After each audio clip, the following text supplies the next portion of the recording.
पहले वफात पा चुकी थी। उसकी तीनों बेटियां बहुत खूबसूरत थीं, मगर सबसे छोटी बेटी अपनी बहनों में सबसे ज्यादा समझदार थी। उसका नाम ज़ैनब था। करमदीन अपनी तीनों बेटियों से बहुत प्यार करता था। उसने कभी अपनी बेटियों को मां की कमी महसूस नहीं होने दी। वह अपनी बेटियों की हर ख्वाहिश पूरी करता था। अब करमदीन की बेटियां बड़ी हो चुकी थीं और अपने पिता के लिए खुद से खाना बनाने लगी थीं। जब करमदीन काम के सिलसिले में बाहर जाता तो उसकी बेटियां उसके लिए खाना तैयार करके साथ दे देती। उसी गांव में एक बेवा औरत भी रहती थी जिसकी एक बेटी थी। उस बेवा की आदत थी कि वह हर घर में कुछ ना कुछ मांगने के लिए चली जाती थी।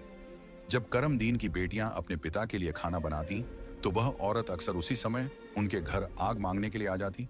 लेकिन करमदीन की सबसे छोटी बेटी ज़ैनब को वह बेवा औरत बिल्कुल भी अच्छी नहीं लगती थी। जब भी वह औरत उनके घर आती, ज़ैनब अपनी बहनों से कहती, यह औरत हमारे घर क्यों आती है? यह औरत बिल्कुल भी अच्छी नहीं है। बड़ी दोनों बहनें ज़ैनब को समझाती, देखो, यह बेवा औरत है और गरीब है। अगर हमारे घर से आग ले जाती है तो इसमें तुम्हारा क्या नुकसान है? ज़ैनब अपनी बहनों की बातें सुनकर चुप हो जाती, लेकिन वह कहती, देख लेना, यह औरत एक ना एक दिन हम सब के लिए मुसीबत खड़ी करेगी। यह सिलसिला यूं ही चलता रहा। वह औरत रोज उनके घर से आग लेने आती और मौका पाकर करमदीन के खाने में राख मिला देती। करमदीन ने जब अपने खाने में खराबी महसूस की तो उसने सोचा कि उसकी छोटी छोटी बेटियां खाना बनाती हैं, इसलिए उनसे कोई गलती हो जाती होगी। वह अपनी बेटियों से बहुत प्यार करता था और यह बात समझ नहीं पा रहा था कि उसकी बेटियां उसका खाना क्यों खराब कर रही हैं।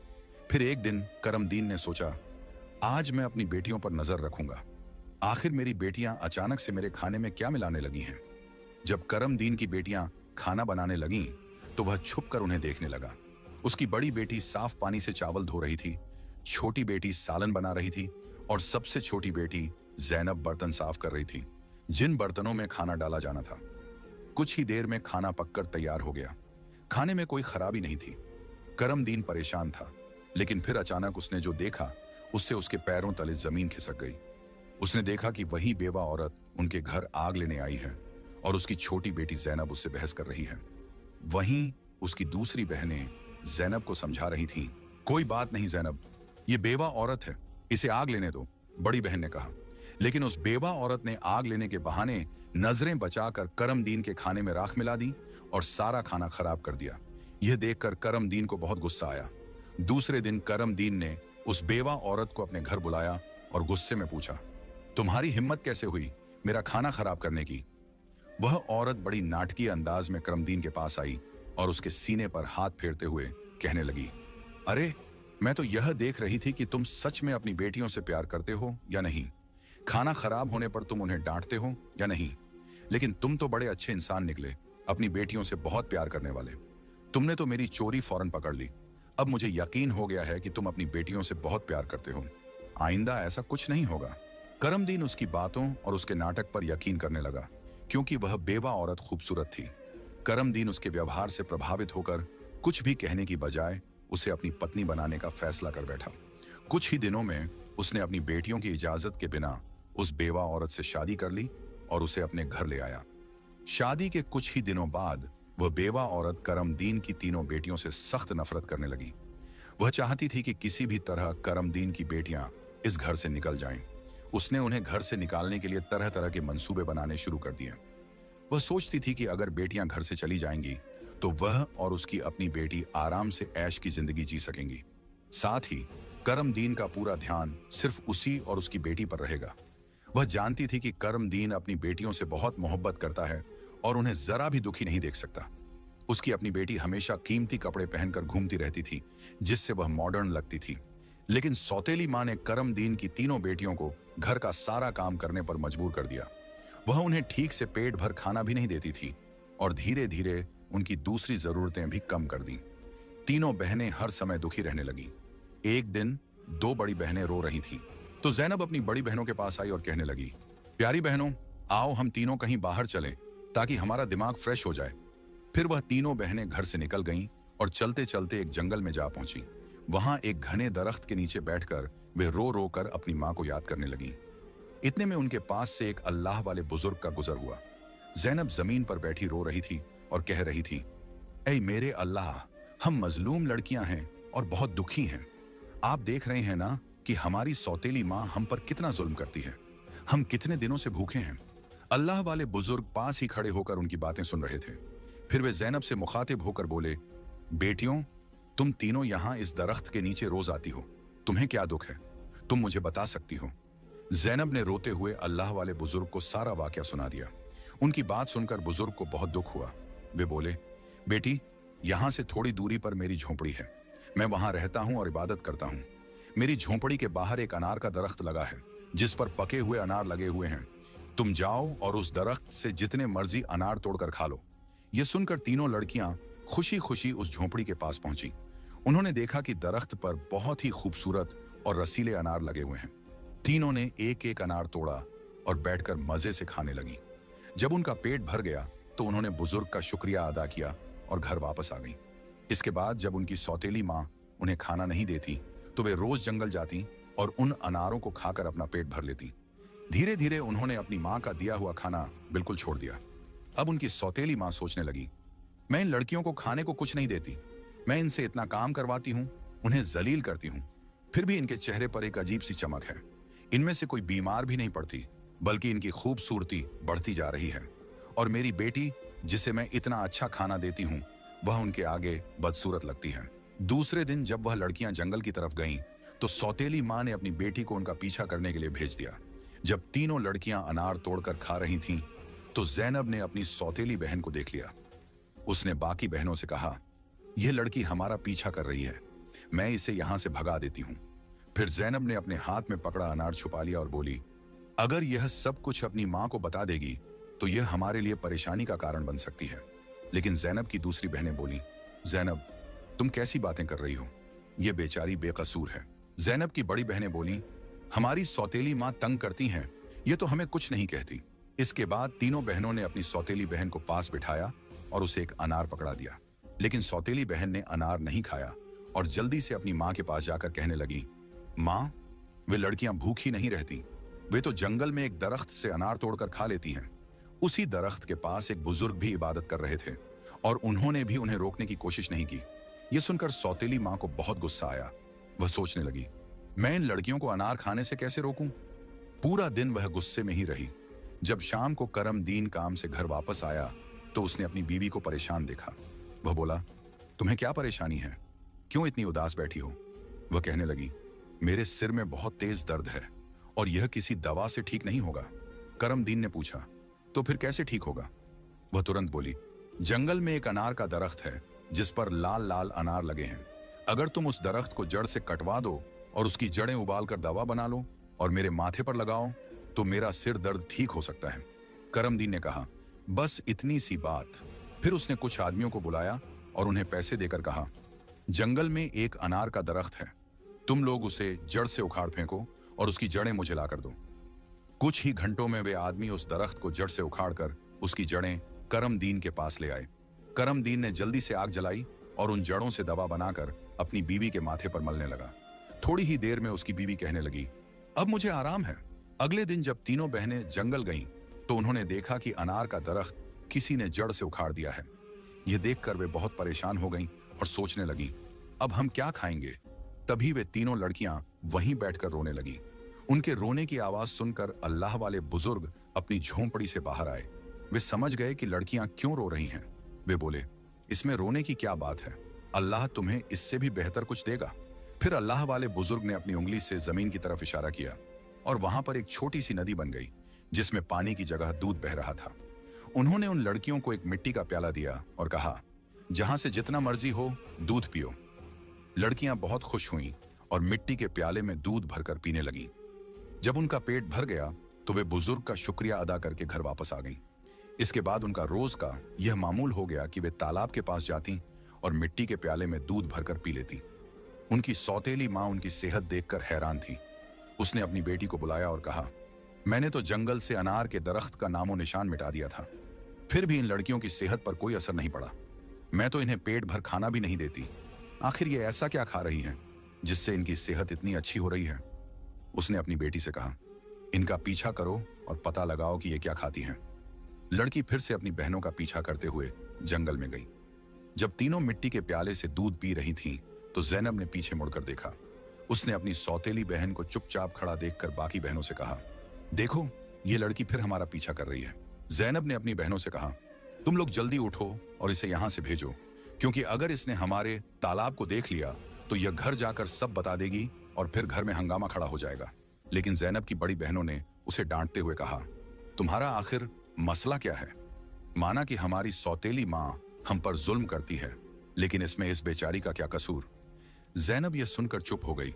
इसके बाद तीनों ने अपनी सौतेली बहन को नदी के पास बिठाया और मिट्टी के प्याले में दूध भरकर उसे दिया।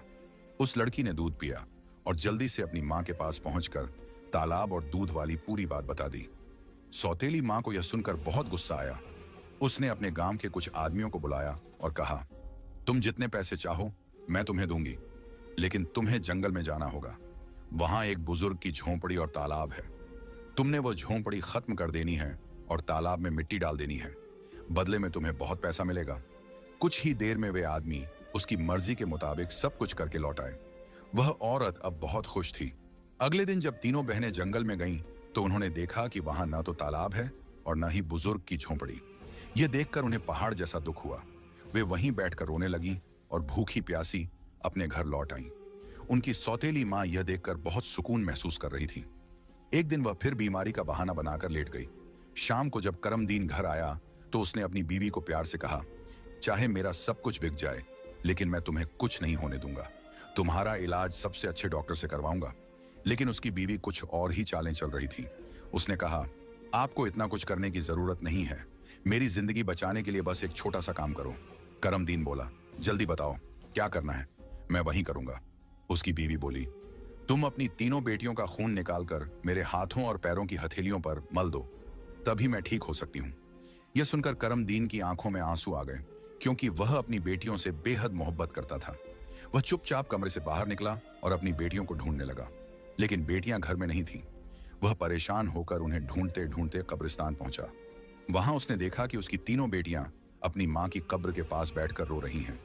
यह देखकर करमदीन का दिल कांप गया।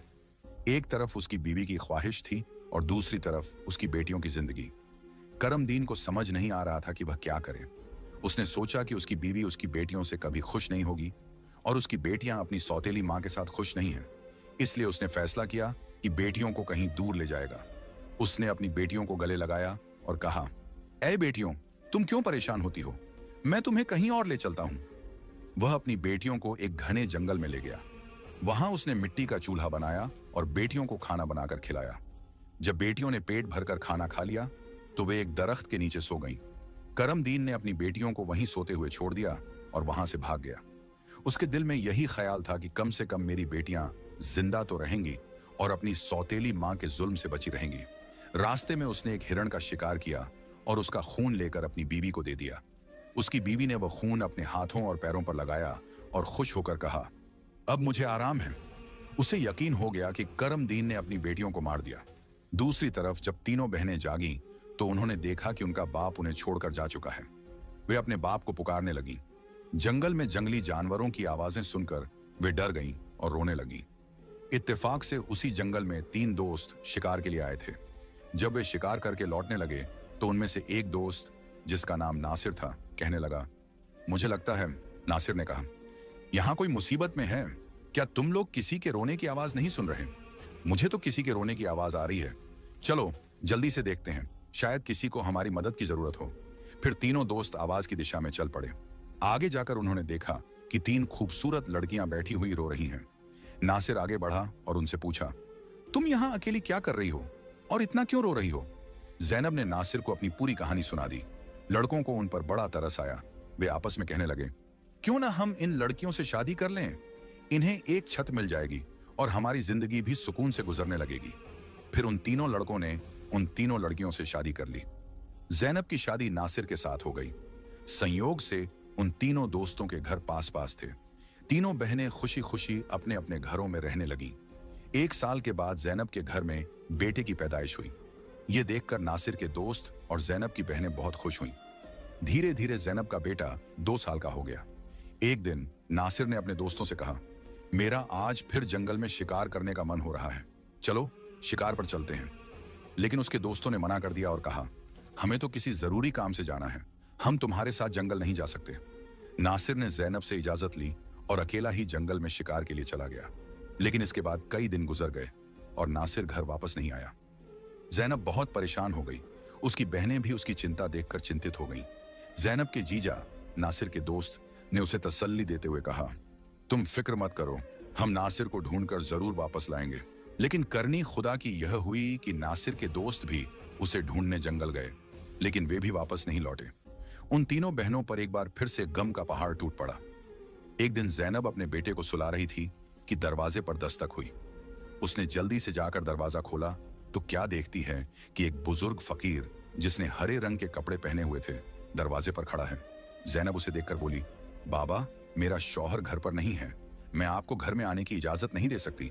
जब मेरा शौहर आएगा तब आप आ जाना। उस पर फकीर बोला, बेटी, मुझे बहुत भूख लगी है, किसी भूखे को खाना खिलाने में क्या हर्ज है। जैनब ने मजबूरी में उस फकीर को घर में बुला लिया और उसके लिए खाना बनाने लगी। लेकिन वह जादूगर फकीर बुरी नजरों से जैनब को देखता रहा।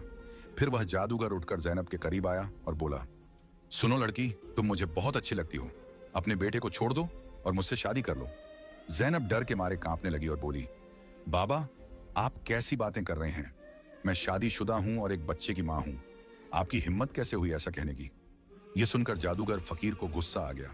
उसने अपने जादू से जैनब को कुतिया बना दिया और उसके गले में रस्सी डालकर खींचते हुए ले जाने लगा।